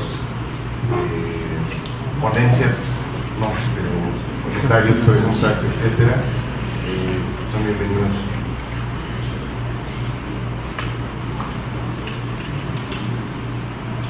Ya tenemos una. Gracias. Buenas tardes, voy preguntando. Bueno, con relación a la última conferencia, quisiera nada más puntualizar el hecho de la escasez de estudios de este proceso de la guerra sucia y sobre todo la parte más negativa, o sea, se ha enfatizado mucho en el dolor, la tortura, pero muy poco en las propuestas de estas organizaciones. Hay igual, como en todo este campo, mucho que hacer. Me gustaría saber si tienes información en relación a la memoria, y la memoria en particular de nuevos sujetos sociales como serían los familiares de los desaparecidos en particular, y en el caso en particular de Tita Radilla, que fue a parar hasta la Corte Interamericana y que parece ser que está fisurando una de las corporaciones que desde el siglo XIX arrastramos o cargamos sobre nuestras espaldas en México, que es el ejército. Entonces no sé si tengas ese tipo de información, no sé cómo, en qué situación se encuentra, pero me parece que es algo muy importante porque esta represión, esta movilización ha dado pie a nuevos sujetos sociales que se conocen poco, la madre, los hijos, etc., pero que han tenido una trascendencia, me parece que muy importante para iniciar esta descorporativización de la sociedad mexicana para el caso del ejército. Sí. El caso de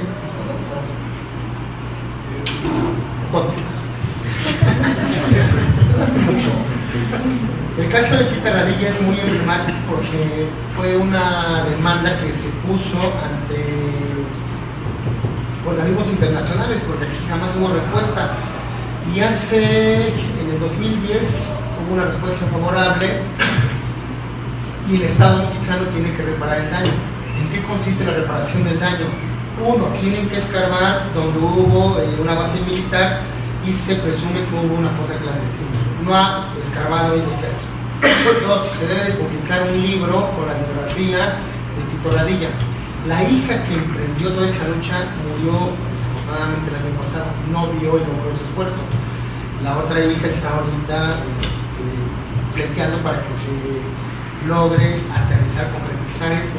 Tiene que poner una placa en el sitio donde fue desaparecido.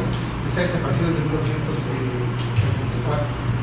Este es un caso emblemático porque a partir de la justicia internacional se ha logrado que esto se reconozca. Y entonces, si se reconoce que hubo un desaparecido, ya hay desaparecidos políticos. Eso es bastante importante. El asunto es que el Estado mexicano no quiere cumplir con ese veredicto. Pero ya se logró, esa es la información que yo tengo. El año pasado estuve en Guerrero en un foro con los Radilla, la Universidad Autónoma de Guerrero, y esa es la información que tenían. Han estado enviando claves, igual después paso el link donde tienen toda la información, pero eso es bastante bueno.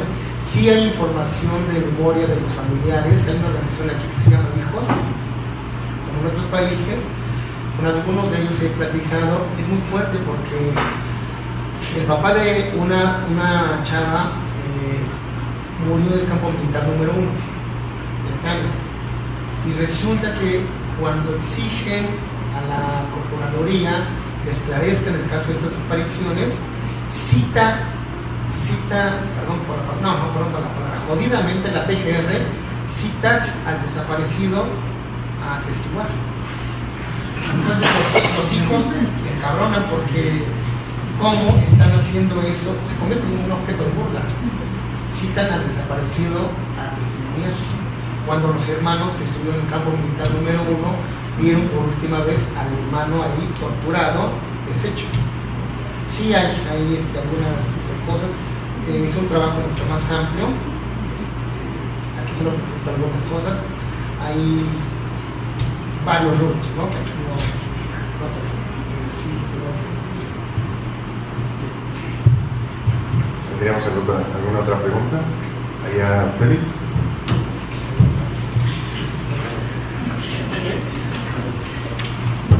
Bueno, es una pregunta dirigida a Jorge y supongo que ya imagina cuál es, porque ya lo hemos comentado en más de una ocasión, pero también la voy a hacer extensiva a Salvador y en menor medida, aunque también, porque a ellos dos han hecho una alusión muy directa, pero en menor medida, porque no ha sido tan directa la alusión a Corina también.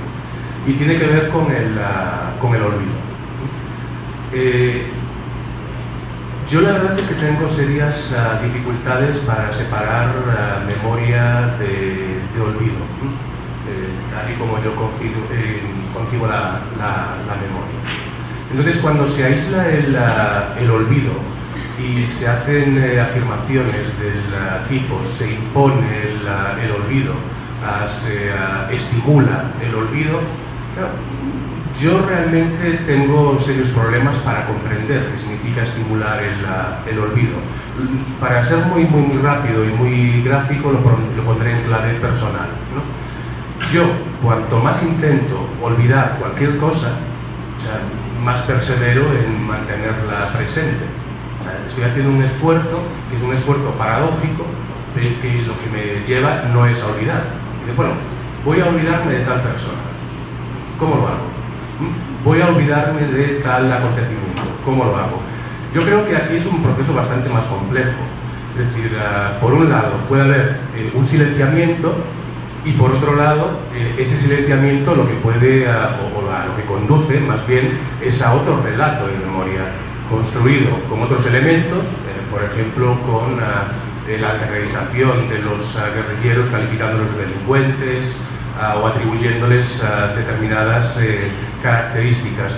Pero es una versión, digamos, que contradice la versión de las personas que sostienen la existencia de la guerrilla. No creo que sea un ejercicio de olvido.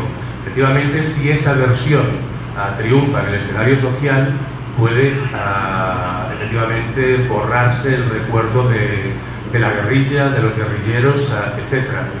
Y en cualquier caso, también si lo analizamos desde un punto de vista exclusivamente lógico, también entramos en contradicción, ¿no? Ya sin hacer el ejercicio de la inseparabilidad de memoria y olvido. Entramos en contradicción en la medida en que alguien que afirma que ha olvidado algo o que se ha olvidado algo, en el fondo lo que está haciendo es decir, yo recuerdo que se ha olvidado tal cosa. Entonces, a mí me cuesta mucho esfuerzo el entender que se califique lo que tú has explicado y algunas afirmaciones también de Salvador en términos de olvido, o un olvido intencional, o sea, que no se entienda en términos de una versión, y que se aísle esa noción de olvido de la noción de memoria. Y en relación con la guerrilla, para acabar, la pregunta es, personas que no han estado directamente involucradas con la guerrilla, involucradas me refiero que hayan empuñado las armas, pero también personas que hayan estado cercanas a la guerrilla, familiares, pero personas que no hayan tenido ningún tipo de involucración, ¿se le ha preguntado si recuerdan algo en relación con la guerrilla y cuál es su versión? Porque yo a veces, la memoria es, digamos, un proceso bastante curioso. Curioso en la medida en que puede permanecer en un estado silente durante décadas y de repente emerge con una fortaleza y con un nivel de detalle que uno no sabe por qué aparece de esa forma. O sea, acontecimientos que presuntamente estaban olvidados, que habían desaparecido de la faz de la Tierra, se presentan con una configuración, con una forma y con una potencia expresiva que, bueno, a las personas que nos dedicamos a este tipo de investigaciones nos dejan muy sorprendidos. Y la última cuestión, que esa sí que va dirigida a Salvador, la cuestión de la ciudadanía.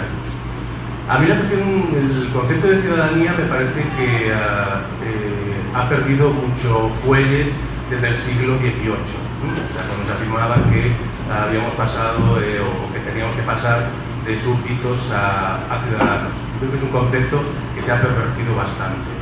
Y la pregunta es, esa promesa de ciudadanía que habría que recuperar de alguna manera, si no he entendido mal tu tesis o tu propuesta, ¿realmente merece la pena recuperarla? ¿No es un poco contribuir a enriquecer, a sostener, a agrandar y dotarle de densidad el discurso democrático, que en estos momentos a nivel planetario es el dominante y que tiene unos efectos de poder y de dominación que cada vez son más atroces?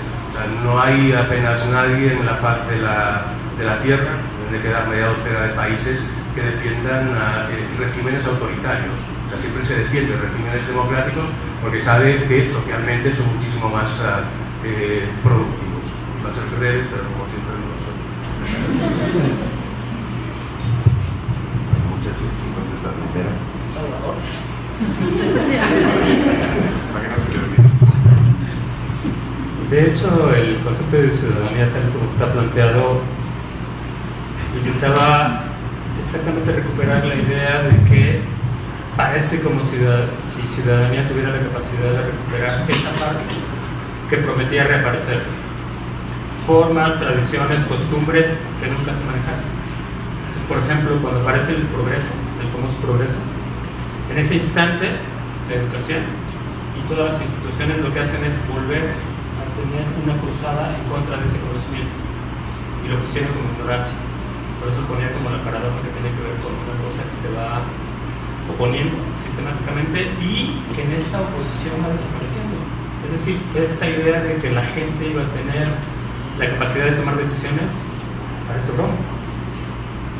Pero en este instante, por decirte algo, en nuestro país los spots de la institución del IFE apelan al ciudadano, a la ciudadanía, a que su hermanito le enseñe al otro hermanito que tiene que ir a votar, pero es lo único. Entonces, toda esa idea de las costumbres y las formas y los cuentos y las leyendas tenía que tener otra versión de equiparamiento, de igualdad, no existe. Nunca existió, porque parece muy sintomático. Hay una definición en psicología política que es bastante más tajante, dice 1912. La política que supone que puede coordinar o dirigir el destino de las naciones ya no existe. La que realmente decide es la economía. Entonces, parece como si el tiempo le fuera dando la razón a eso. ¿A qué me refiero? Parece como si no hubiéramos transitado verdaderamente a una sociedad democrática en la que tenemos las mismas oportunidades todos. Nunca ha sido cierto. ¿Sí? En términos de educación, de 100 alumnos que empiezan en México, terminan 8 en la universidad. Ese es memoria, ese es olvido, o es una catástrofe que no aparece como una parte problematizada para la sociedad. Hace 6 años aproximadamente el rector de la universidad habló de los niños. Entonces aparecieron los niños, se publicitaron los niños, se habló de los niños, de la cantidad de jóvenes en este instante están en la posibilidad de trabajar y que no tienen trabajo, ni oportunidades de trabajo, ni posibilidades de tener trabajo. Así como le llamamos publicidad. memoria, recuerdo. Entonces, si uno comienza a moverse en este espacio, uno se comienza a dar cuenta que las instituciones que supuestamente le dan origen y sentido a la ciudadanía no existen. La justicia en nuestro país no existe. Cuando uno ve los resultados de las encuestas, donde se les pregunta a los ciudadanos qué opinan de los partidos políticos, no los consideran.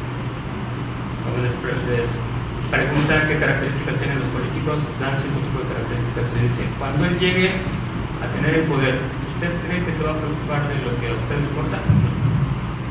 Entonces ahí creo que hay una paradoja entre memoria y olvido, ya hemos discutido mucho con Jorge, porque en este sentido de repente cuando estamos hablando de memoria pareciera como si habláramos de eso que nos permite reconocernos, pero si se recuerda, el elemento fundamental del concepto de memoria era todo aquello que le sucedía a cualquier persona en cualquier circunstancia y que eso le permitía mantenerse. Entonces había dos imágenes, la del rey que se casa, la del rey Guillermo que se acaba de casar, que todo el mundo lo ve en la televisión, y la de que se casa el mismo día. Es el mismo momento, pero resulta que esto marca la historia, con la forma, y la gente que se sigue casando o que se junta porque salió embarazado, pero parece que esta era la idea de la memoria, es decir, la memoria es todo aquello que en los grupos tiene sentido. Y tengo la impresión de que esa parte resulta fundamental de discusión, porque si no, la política que era la forma de la vida ciudadana que permitía la emergencia de esto no parece. Entonces, la hipótesis de la ciudadanía, estoy totalmente de acuerdo contigo, porque ahora lo que nos venden es que somos ciudadanos, con la capacidad de tomar decisiones y además incidir sobre el futuro de nuestro país. Por eso puse el mal ejemplo de Europa. Durante los pasados 70 años de gobierno priista, solamente los últimos 12 no tuvimos devaluación.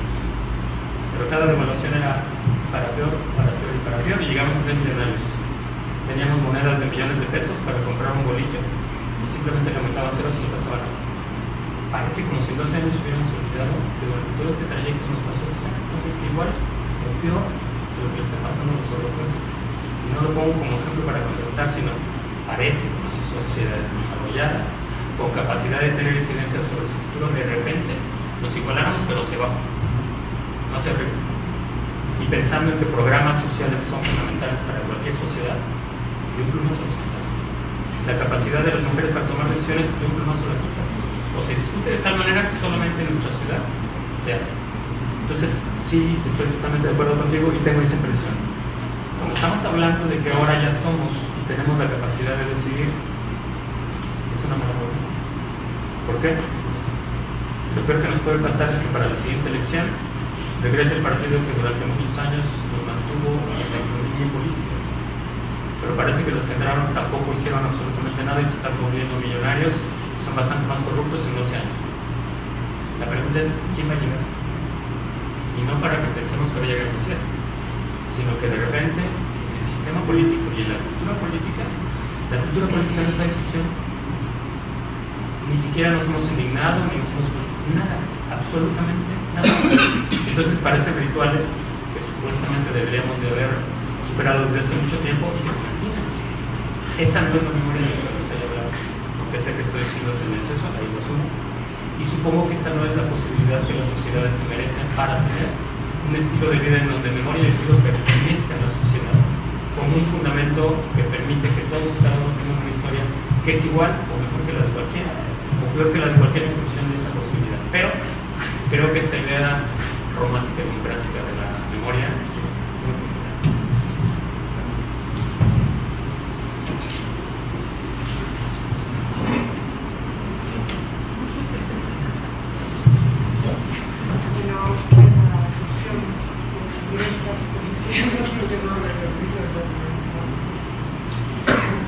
Pero antes quiero sí subrayar una diferencia la noción de ciudadanía ciertamente ha sufrido unas cuantas, la noción de ciudadanía ha sufrido unas cuantas resignificaciones desde el siglo XVIII. Sí, es bastante cuestionable hablar de ciudadanía a partir de un supuesto contrato social rusoniano. Yo estoy hablando no de la eficacia o no de la ciudadanía, sino de su existencia real en este país. Y me estoy refiriendo a las muchas redes de organizaciones de la sociedad civil que justamente son las que han impulsado, esté funcionando bien o no, las comisiones de derechos humanos, el mismísimo IFE, el reconocimiento de derechos. Es gracias a las organizaciones ciudadanas que sabemos de la tortura, que tenemos acceso a la información de lo que está pasando en las zonas militarizadas del país.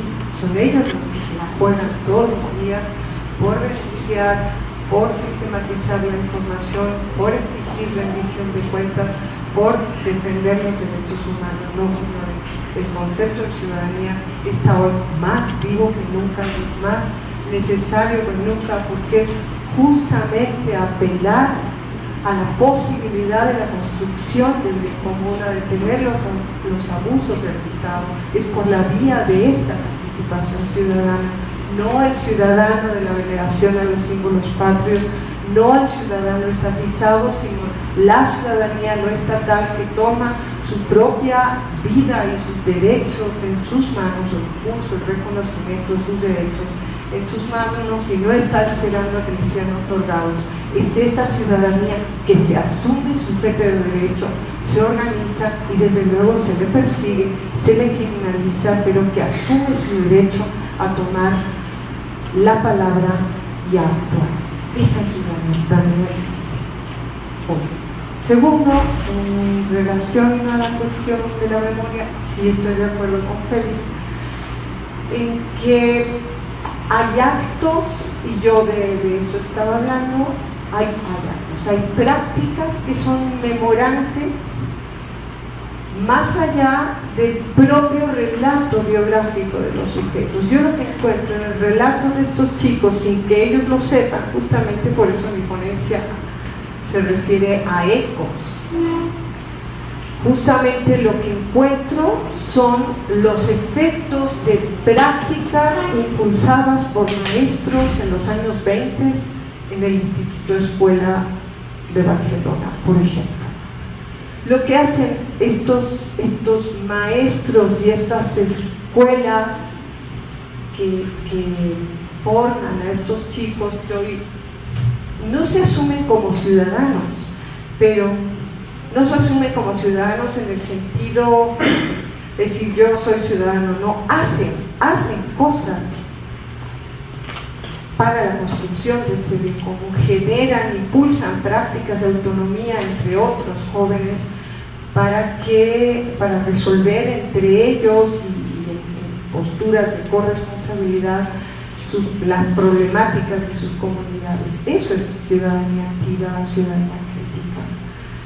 Estos chicos llegan a eso justamente en virtud de prácticas que fueron impulsados por maestros que llegan aquí perseguidos por la dictadura o perseguidos en la guerra civil. ¿Me explico? Eso es un acto memorante. Y los chicos no lo saben, pero no hace falta, pero lo están actuando de todas maneras. Yo estoy de acuerdo contigo que la cuestión del olvido, sí, yo no he incursionado por ahí conceptualmente, no he trabajado el olvido, pero sí creo que la memoria tiene muchas maneras de hacerse presente, con o sin el reconocimiento explícito de quien lleva a cabo las prácticas, de dónde vengan esas prácticas, ¿no? Como un río que va ahí, los proyectos no se acaban, pueden oscurecerse un poco, los proyectos de transformación pueden, los actores que los impulsaron inicialmente, sí, los matan, se mueren, pero una vez que la humanidad ha logrado un proyecto, aunque este haya llegado a su límite, queda ahí como parte de la memoria de la especie. No creo que siempre tenga que ser nombrado el grupo de los inventores, está ahí en las prácticas. Jorge, ¿quieres comentar algo en 3 minutos? Algo menos. Nos espera una conferencia y no quiero llegar. Esto, Félix, sí lo habíamos comentado. Voy a intentar en 3 minutos decir algunas cosas. Cuando Izcóatl, el emperador azteca, sobrepone inscripciones a las inscripciones de los reinos que someten y quedan opacadas, y hay 20 siglos, y hay 8 siglos de ausencia de una narración de otros reinos, hay que llamarlo de alguna manera. Cuando a Protágoras le queman los 14 libros, y solo sabemos que existieron 14 libros porque alguien registró que había 14 libros, pero no sabemos quién había el contenido, hay que llamarlo de alguna manera. Cuando se queman los códices de las culturas mesoamericanas durante la conquista y hay ausencia de esos relatos, hay que llamarlo de alguna manera. Cuando a la gente se le pregunta, o cuando están los hijos frente a la Suprema Corte de la Justicia los sábados portando carteles con las caras de sus familiares desaparecidos, y la gente tiene expresión de sorpresa porque no sabe qué es un desaparecido y no sabe qué es una guerrilla, hay que denominarlo de alguna manera. La categoría de memoria ya está como no lo suficientemente discutida, pero sí ha sido nutrida al menos desde los escritos de Habermas para acá, y saben más o menos cuál es la memoria colectiva, o hay distintas versiones de la memoria colectiva, y hasta de memoria histórica se habla.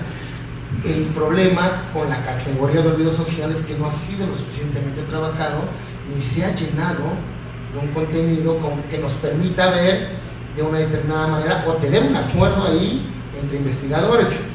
Por ejemplo, tú le denominas a esto que yo estoy denunciando, donde quedan huecos, donde hay ocultamiento, donde hay silencio, donde hay sobreposición, tú le denominas, por ejemplo, memoria silenciosa o memoria marginada. Yo le denomino olvido social. A mí me parece que la ruta hacia el olvido social, esa pausa que hay de 20 años, de 5 siglos, 25 siglos como amigo Protágoras, hay que denominar de alguna manera. Tú lo llamas memoria silenciada, memoria marginada, insisto, yo le llamo olvido social, y un producto del olvido social es la novedad. Cuando surge el ZLN en este país es novedoso. En México, si la guerrilla estaba en otros países, Centroamérica, en México no. Entonces me parece que ahí uno tendría que comenzar a configurar. Efectivamente es un tema de discusión, pero yo insisto, hay que llenar de contenido el olvido, y estas pausas, estos huecos, estos ocultamientos, estas borraduras, estas quemas, yo les estoy denominando olvido social, y desde ahí podemos comenzar a comentar. Eso.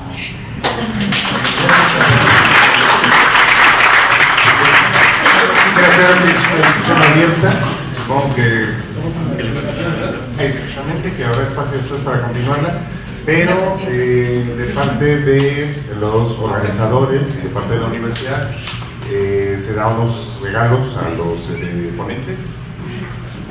Ayer no me dieron nada, qué mal.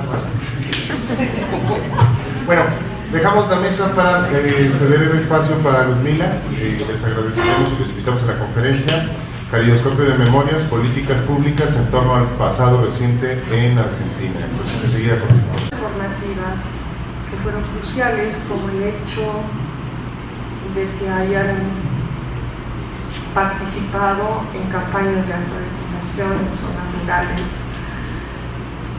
Bueno, sigo aquí. Las nuevas pautas de acción colectiva se configuran como efecto de la coexistencia de elementos históricos y culturales que dan cuenta de huellas y legados que persisten en los fenómenos contemporáneos, dice Berlucci. Pese a que entre los informantes hay diferencias importantes de edad, en todos los relatos, sin excepción, aparece con fuerza la mención a dos experiencias que marcaron la identidad de estos actores. Estas referencias guardan en algunos testimonios el tono de epifanías, casi momentos de iluminación. Se trata de su paso por las llamadas escuelas alternativas y su participación en las campañas de alfabetización en comunidades rurales. En esta ocasión nos vamos a referir solo a la primera, que se llama La nueva escuela me volvió la vida, me volvió a la vida. La mayoría de los entrevistados enlistadas iniciaron su vida escolar en instituciones consideradas por ellos como tradicionales o conservadoras. Cuando enfrentaron situaciones para ellos inaceptables, tuvieron la oportunidad de plantear su malestar frente a estilos docentes autoritarios. Pudieron pronunciarse al respecto y contar con el apoyo para cambiar escuelas con perspectivas más cercanas a las pedagogías críticas. Son muchas las referencias a los buenos recuerdos de su vida escolar en estos centros. Entre ellos cabe destacar el frecuente uso de términos como feliz, felicidad, libertad. Dice uno de ellos, era mucha presión académica, mucha libertad, mucha responsabilidad. Otro informante dice, en la primera escuela era muy infeliz. Además, yo era la única alumna que tenía papás divorciados. Cuando llegué a la otra escuela, vi que había muchos tipos de familias. Una compañera mía hasta tenía 2 mamás. Fue bonito y creo que ahí comenzó un motorcito que me abrió los ojos a mucha diversidad. Otro informante dice, al llegar a la nueva escuela me volvió la vida y fui tremendamente feliz. Cierro el testimonio. Entre las estrategias didácticas que fueron practicadas por los maestros de estos jóvenes, hay algunas que destacan por el gusto con que son narradas, y son aquellas que evocan tradiciones de la llamada escuela nueva, surgida a finales del siglo XIX. De manera particular, hay testimonios que hacen referencia a las técnicas de Celestine Freinet. Dice un informante, me encantaba la cooperativa, escribir mi libro de vida, no me dejaban tarea, la imprenta y sobre todo la asamblea de la que alguna vez fui presidente. Estos testimonios remitieron, aún sin que los informantes lo supieran, a momentos del trayecto recorrido por un corpus de resguardo que operó para esos jóvenes como canal de transmisión al desarrollo de proyectos de intervención educativa comunitaria, como una vía para reconstruir, en el sentido de Lechner, contextos habituales de confianza y de sentir para los jóvenes de comunidades marginadas, de modo que éstas puedan volver a constituirse en lugares de integración, de identificación y de restitución de lazos sociales. ¿Quiénes son estos jóvenes que se involucran en estas formas de acción social? ¿Cuál ha sido el papel que en ello han jugado sus trayectorias formativas, formales y no formales? Preguntas como estas aluden a procesos identitarios que son el resultado de interacciones sociales y de procesos de reconocimiento recíproco.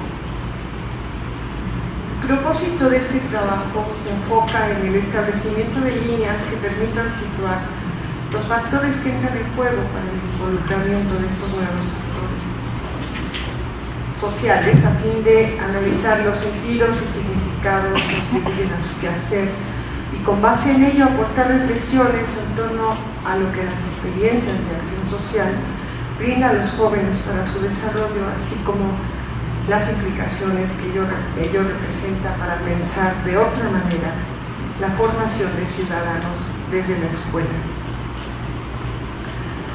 Estas preguntas remiten a la indagación alrededor de procesos identitarios que son el resultado de relaciones sociales, como habíamos dicho, que al pasar el tiempo pueden ser modificadas, negadas, reasumidas y hasta intercambiadas. De ahí la posibilidad de encontrar estados inacabados de identidad como parte de procesos de construcción y reconstrucción continuos de las autoidentificaciones de los actores sociales. Si somos poseedores de una identidad es porque podemos contar historias sobre nosotros mismos. El yo es una creación de nuestros relatos, dice Brunner, y este trabajo se realiza desde una perspectiva cercana a la investigación del corte biográfico narrativo con el propósito de incursionar en el desciframiento significativo de los componentes y dimensiones relevantes de la vida de estos nuevos y jóvenes actores. Y bueno, es por eso que se trabajó a partir de sus relatos de vida y de entrevistas colectivas. Y con esto se espera contar con referentes que nos permita pensar de otra manera estos empeños de formar al ciudadano desde espacios formales de educación, sobre todo con la idea de superar las miradas adultocéntricas e infantilizadoras que han prevalecido hacia los jóvenes al interior de los discursos y prácticas educativas formales. En la hipótesis de partida se pone en juego la posibilidad de que esta nueva generación de actores sociales presente algunos rasgos similares a los de sus predecesores, y por ello quedó formulada la hipótesis de la siguiente manera. Es una hipótesis muy verificativa, es un punto de partida para preguntar. Más allá del peso de lo estructural, de sus condiciones de vida o de los acontecimientos sociales y políticos de su tiempo, en la toma de postura de estos jóvenes frente a su sociedad hay un esfuerzo de transformación, en el sentido que lo sostiene Turén, que favorece la conformación de espacios de sociabilidad donde construyen sentidos personales y colectivos que operan como espacios identificatorios y de sostén afectivo. Entre los hallazgos que aquí destaco está el papel jugado por el soporte familiar inicial, para después señalar el peso de experiencias formativas que fueron sustanciales para su involucramiento en la acción social. Voy a hablar un poco de su soporte inicial. Los relatos de vida de integrantes de organizaciones civiles que en México impulsaron procesos democratizadores de la vida social en los años 80 refieren a contextos familiares nucleares, los casos que yo estudié desde luego, de todos. Yo estudié a los integrantes de una organización civil que llevaba 20 años trabajando por los derechos de la infancia y luego por la educación para la ciudadanía participativa entre niños y jóvenes. A esto me estoy refiriendo en este momento. Sus relatos de vida refieren a contextos familiares nucleares más o menos estables y que en algún momento de sus vidas enfrentaron momentos de ruptura y de búsqueda de sí que implicaron el paso por periodos liminares en el sentido de Turner. Una vez que se negaron a ser, la mayoría de mujeres, lo que se esperaba de ellas como mujeres, se opusieron al autoritarismo, a la falta de equidad en las relaciones de género, para finalmente desembocar en procesos de constitución de una forma identitaria de relación para sí, en el sentido que lo sostiene Duval. Los informantes de la actual investigación, o sea, los que hoy tienen 20, 25 por ahí, sostienen también esta forma identitaria que resulta de una conciencia reflexiva y es propicia para el desarrollo de la capacidad de relación y descubrimiento de los otros. La gran diferencia con sus predecesores es que en los relatos de vida de esta nueva generación de actores sociales no hay referencia a periodos críticos de desafiliación de un orden heredado para después inscribirse a otro, porque al parecer no fue necesario. En todas las entrevistas, los jóvenes aluden a la acción social desempeñada por sus padres, ya fuera mediante su participación en organizaciones de la sociedad civil, en el trabajo para el desarrollo de comunidades rurales en extrema pobreza, o mediante su participación política en actos o movimientos de oposición a violaciones de derechos políticos y sociales. Eso fue así, un super resumen de esta fase inicial, donde sin que sus padres jamás les dijeran tienes ahora que ser un ciudadano participativo, crítico, informado, responsable, lo son. Y desde luego en sus escuelas tampoco nadie les dijo eso. Pero hubo experiencias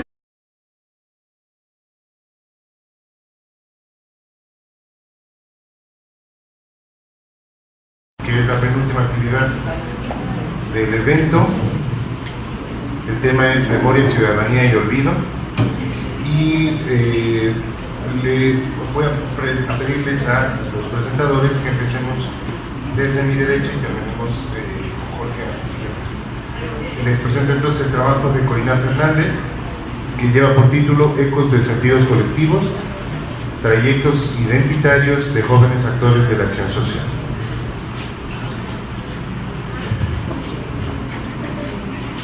No esperaba ser la primera, pero buenas tardes y gracias por permitirme estar aquí, a los compañeros que han hecho el esfuerzo de organizar este evento. Bueno, yo voy a compartir unos primeros avances de una investigación que está en curso todavía. Esto, una parte de los avances. Esta investigación es como una segunda parte, porque la primera la inicié con sujetos de una generación anterior, y de los que voy a hablar ahora yo asumo que son herederos. Y bueno,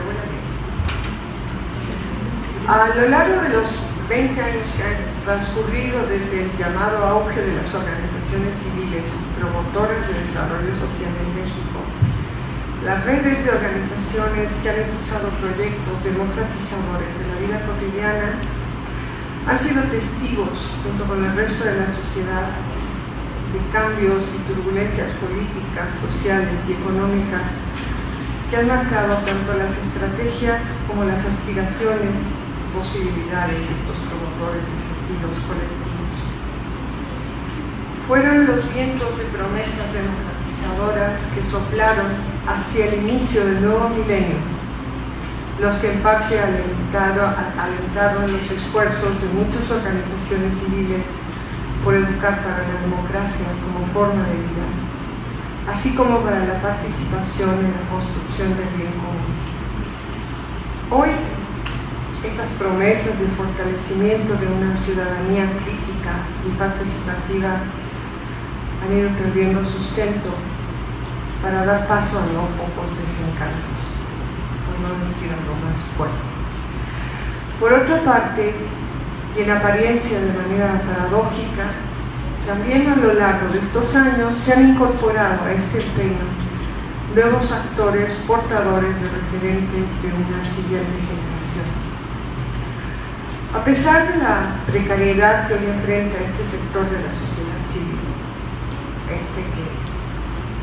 se sostiene en la defensa de los derechos humanos, hoy son criminalizados, por ejemplo, todavía es posible encontrar grupos de jóvenes que de manera voluntaria se involucran como parte de una nueva generación de la acción colectiva, que crea organizaciones para acceder a focos de sentido que de algún modo sostienen el hilo rojo de su identidad. El hilo rojo de la identidad es del regime obrero. No fue difícil seguir el rastro del trabajo realizado por maestros refugiados españoles, sus descendientes, que en México pusieron en marcha proyectos educativos inspirados en tradiciones pedagógicas y posturas ético-políticas congruentes con los mejores ideales de la Segunda República Española. Tal es el caso de escuelas que en su nombre asumen la huella de maestros e instituciones como Bartolomé Cosío, Herminio Almendros y el Instituto Escuela, de la explícita alusión al Instituto Escuela creado en España en 1918. Hoy en México existen diversas instituciones educativas que recogen ese tipo de tradiciones, expresadas a través de enunciados como el siguiente que aparece en la página web. Somos miembros, dice esa página, de una sociedad civil integrada por un grupo de profesores de diversas disciplinas que han dado estructura a un ideal en el cual la libertad, el respeto, el razonamiento y la cooperación forman parte de los aprendizajes cotidianos. Siempre esa referencia a esa página web.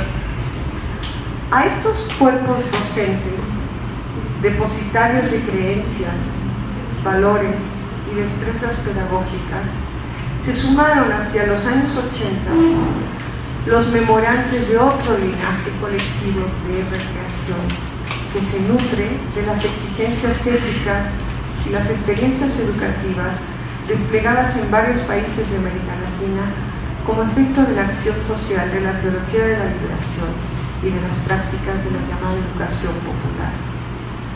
Los relatos de estos jóvenes sobre sus trayectos formativos y sus formas de involucramiento en la acción social testimonian las formas en que ellos mismos operan como eslabones vivientes de estas cadenas de sentido.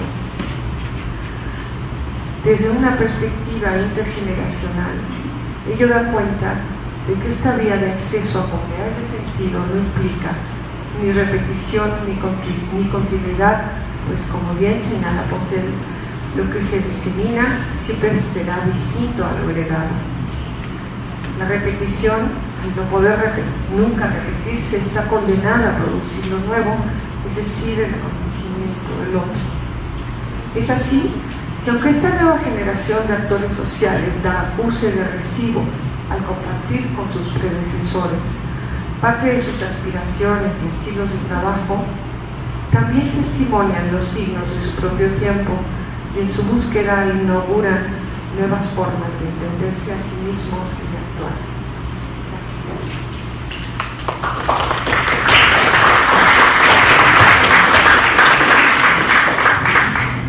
Gracias, Carolina. Seguiríamos ahora con el trabajo de Salvador Arcila, que lleva por título La memoria de la promesa ciudadana.